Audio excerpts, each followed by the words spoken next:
Serial की आने वाली कहानी में धमाका होने वाला है दोस्तों, क्योंकि अब दुर्गा देवी खुद देने वाली हैं ठाकुर जी और चाची जी को बहुत बड़ी सजा।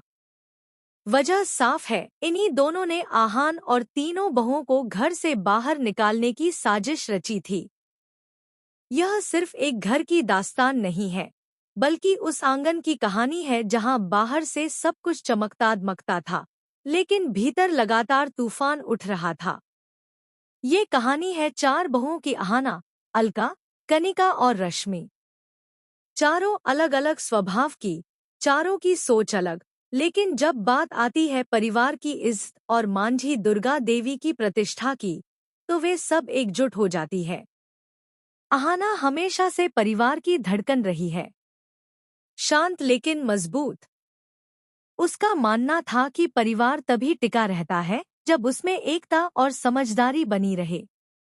हाल ही में हुए फूड फेस्टिवल में जब आहाना ने पहला इनाम जीता, तो सबको लगा कि अब वो अपने लिए और बच्चों के लिए कुछ खरीदेगी। लेकिन आहाना ने सबको चौंकाते हुए फैसला किया कि वह अपनी मेहनत की कमाई से दुर्गा देवी और देवदाजी को तीर्थ यात्रा पर भेजेगी।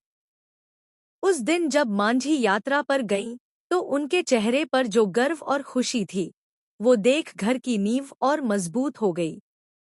मांझी की आंखों से निकले आंसू गर्व और आशीर्वाद के थे।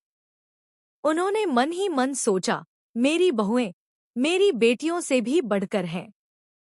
लेकिन दोस्तों, खुशी के पीछे हमेशा एक तूफान छिपा होता है। जैसे ही बहुएं मांझी को छोड़कर लौटीं, घर का माहौल बदल गया। पिशिमा ने उन्हें घेर लिया और जहरीले लहजे में पूछा, इतनी देर कहाँ लगा दी? मंदिर गई थी या कहीं मौज करने? आहाना ने साफ शब्दों में कहा, हम मांझी को तीर्थ यात्रा पर छोड़कर आ रहे हैं। यह सुनते ही घर की दीवारें जैसे कांप उठीं।